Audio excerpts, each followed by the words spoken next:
not really be repeated, and it's time that we had really strong regulators, and these regulators should be armed with enough powers and enough enforcement to deal with it. The other thing is that when such a thing happens, for instance, in the case of banks, if you and me lose deposit in banks, there is an insurance cover at least up to the extent of rupees 1 lakh. It may have varied, but at least basic minimum there is an insurance. What's called group insurance or whatever mechanism you might call it. This regulator, whosoever now will be in charge of, must also, or maybe the RBI can also step in and insist that all these private NBFCs, people who deposit money from common households, common people, there must be a mechanism where their deposits should be protected by an insurance mechanism at least to a minimum level, so that at least they are not on the road. So, even in this case, if there was an insurance mechanism, say if your deposits were protected to the extent say 20,000 rupees or even 15,000 rupees in the case of poor man, it would have really come some kind of a relief. So, I think their solution should be a good strong regulator, insurance mechanism to protect your deposits, which is there in all the countries, because when it comes to banks, the system is in place. But why can't it be extended to the NBFCs? Because at the end of the day, we cannot throw the baby with the bathtub, because if something has gone wrong, you can't shut all the chit fund companies. Right. You can't really count. Some good guys maybe also be termed as rogues. That's not fair to them. So, we must have system in place, and the system must be workable. And I think at the end of the day, it's all boils down to the quality of the governance that we are talking about. What kind of a governance is there? But the point to be worried about is something that Mr. Gupta tried to draw our attention to. Mr. Gupta, you mentioned a few minutes ago that the tendency to default is increasing. And chit funds do not have proper safeguards as far as the judicial process is concerned. Right. Courts are not able to ensure the recovery of funds that you have lost when somebody defaults. So, a fallout would be that levels of trust will fall and people might decrease. As you said, people have already started decreasing their investments in chit funds as far as the situation in Delhi is concerned. Is this happening elsewhere also? Is this happening in other states too? That chit funds, operations of chit funds are shrinking. Is it happening at other places too? Yeah, to this problem, I'll highlight this thing. As far as the loan amount is not securitized by any of the assets, and you have to go to the legal courts to recover the money, and that process so cumbersome, so lengthy, and time you go and don't get your money back, and the cycle gets blocked. Right. And this is the collapse of the system then. So, is this collapse taking place in other states also, or is this situation particular to Delhi? Wherever the loan amount is not securitized by the asset, variable asset and proper asset, I think the same situation might have been happening everywhere. So that means that essentially points towards a decline of this system, of reliable chit funds. Yeah, definitely. We can see a trend emerging towards a decline of this. Exactly, and it is already going on. It is already going on, I suppose. Okay. Shantanu, do you see this happening? I don't see anyone will be able to stem the rot. You know why? I have a very solid argument here. What do you expect SEBI to do? SEBI has multiple cases handling on its own. If you are pushing NBFCs to SEBI also, which SEBI is already looking at, only the big fish, let's say a Sahara, could be caught. Now, look at the SEBI Sahara case and way Sahara has argued it. It has inserted huge multi-crore advertisements in mainline dailies. It has said that it has sent truckloads, maybe 10-15 truckloads of documents proving these are all their investors. And when the same paper gets leaked into the media saying one Kalavathi, maybe there are 500 Kalavathis, 5,000 Kalavathis, then people are just quiet. So, imagine you are talking of a big NBFC. Now, here I am talking of a small NBFC. Many of them, 70, 80, 90 in one state. Who is going to regulate them? The state government has the full powers. The state government, if it connives with them, then you have a free-for-all. That means there is nobody even to stop you from doing whatever you want. So, they have done it. and they have picked up the money. It's almost like trying to impose a ban on public smoking. That's fine. You can announce the ban. But to enforce that ban, do you have the wherewithal? Does India have that many policemen trying to pick up anyone who is lighting a cigarette? You don't have that. So here we are saying we will bring a mechanism in place. It's too late. The money which is lost is all gone. People will have to start the savings again. You know, the irony of life in India is top banks are fine by losing money to companies like Kingfisher.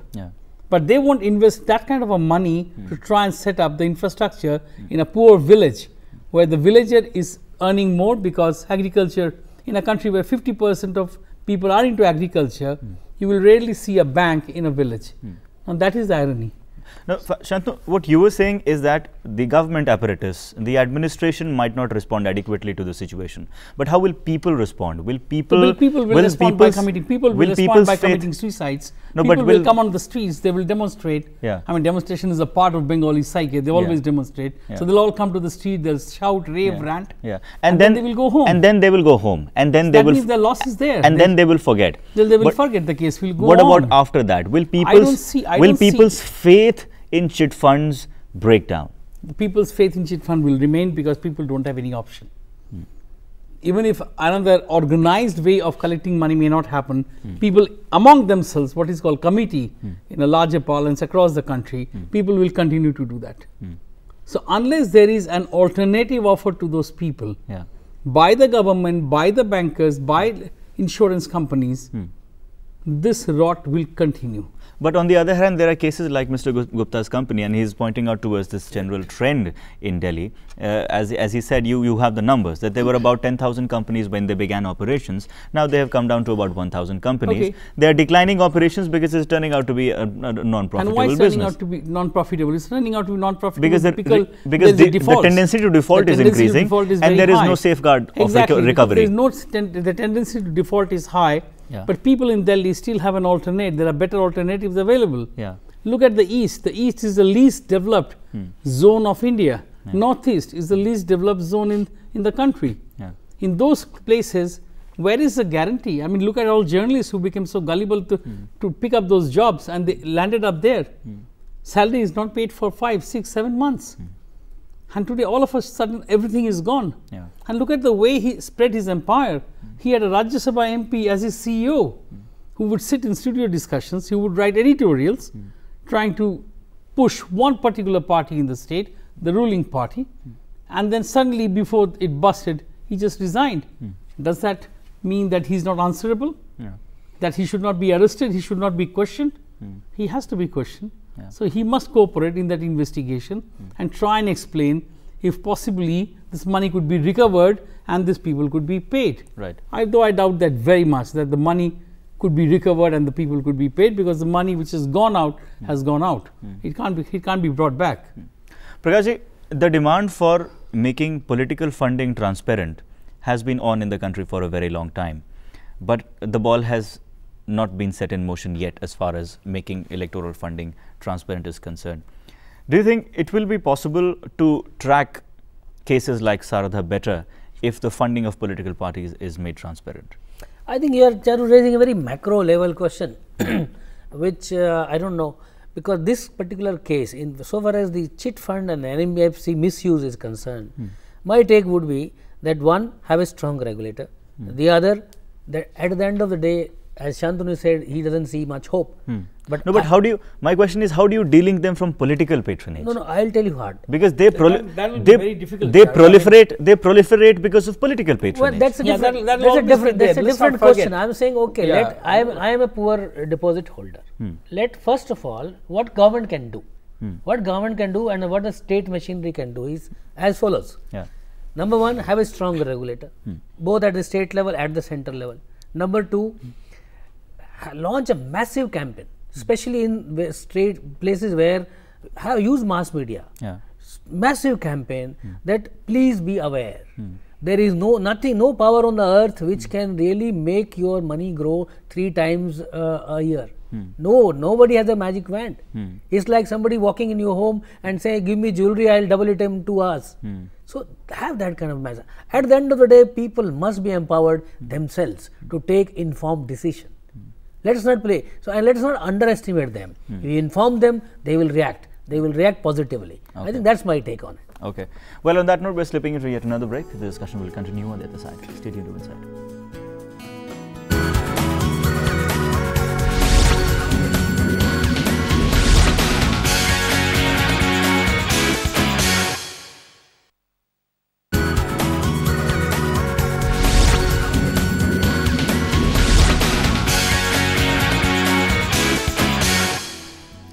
Welcome back. You're watching Insight, and today we are talking about chit funds in the country.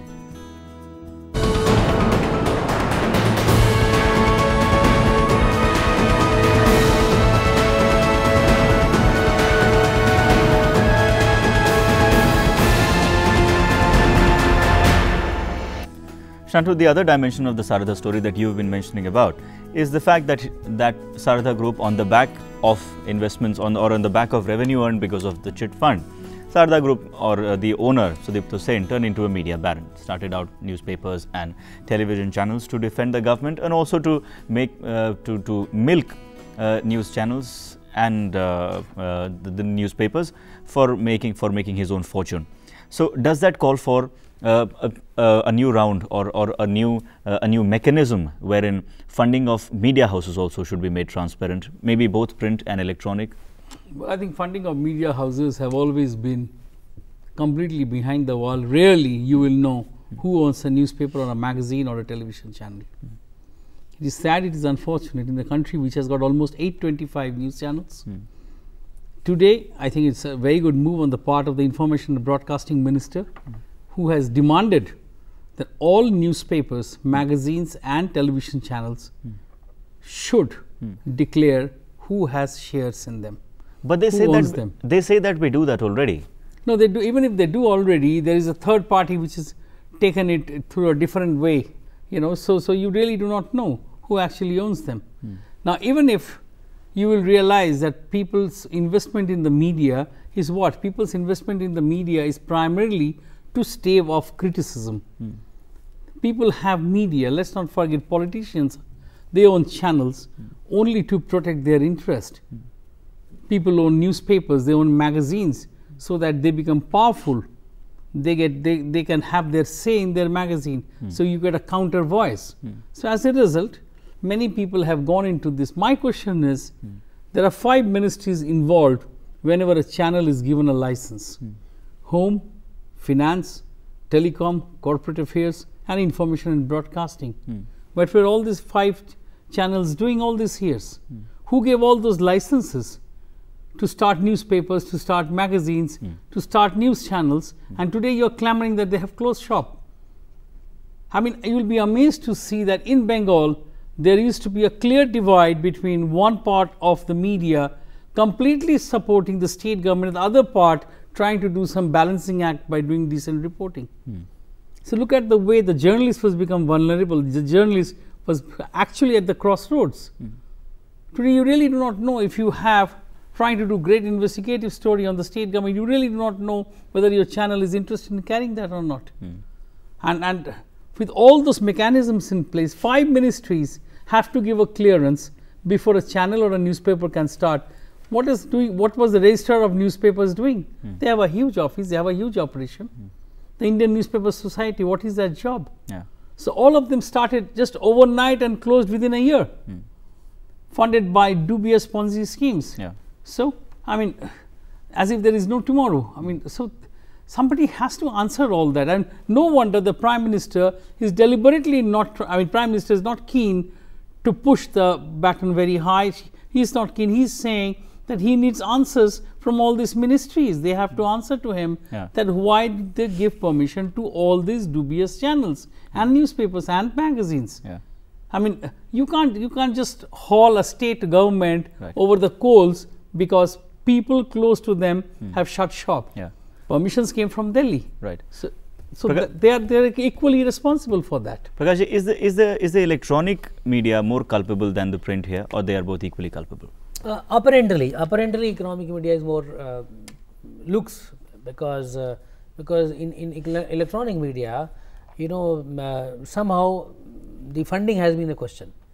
In the print media, there is still a mechanism where annually you need to really disclose. You need to disclose who all are the main shareholders, and even registration even in the print media is a little difficult. But electronic media, they manage it.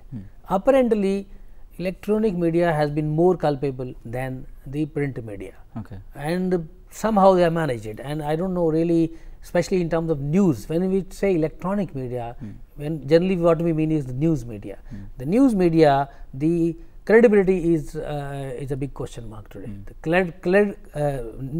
credibility of the electronic news media, especially in the private sector, is because they grew very fast. The state owned and the channel which we are discussing is now again being watched more rigorously, more intensely, more keenly, because people are really fed up with some of these channels where there's simply chaos, shouting, screaming, and these reporters, the way they report, totally judgmental. Totally judgmental. I mean, a reporter of say 2 years experience would come out and give all kind of judgments against investigating officer, against the who is accused. They have forgotten the words like alleged, words like accused. They will make anybody a culprit. So I think this is a big question mark where media is concerned. I think this is a concern for all of us. Okay, Mr. Gupta, what do you think is the future of chit fund business in India? जैसे की चीज़ है, the way things are moving on, I don't think there is any future for the chit funds in India. Okay. There has to be some proper governance, some proper administration to look after the companies, the interest of the company, the interest of the subscribers. Only then the things can go well. Okay. But I assure you, this is an excellent concept where a person who is not able to part out with his securities and he gets the money. For the lower category of people, the person who is not earning very well, he gets a chance to get the money and make his future financially solid. So that works that way very well. But then the question remains, how when you don't get the securities and you lend out to somebody and the person is not paying you back and the money is not being recovered, so then the company defaults and the whole story goes doldrums. Okay. That is the situation which goes on. Will there still be a need for chit funds if the banking sector expands, if every Indian in the country has access to a bank, easy banking? Will there still be need for chit funds? Oh, for that I can say, if a person gets educated well. Okay. But even that is easier said than done. Our banking system still remains to be far, the dream of financial inclusion seems to be still a distant dream. I'm afraid that's all we have time for. Sunil Gupta, Shantanu Guhare, Prakash Chawla, thank you so much for your time. Pleasure. That's all we have time for you in this edition of Insight. Thank you so much for joining us, and do stay tuned to Lok Sabha television for more. Namaskar.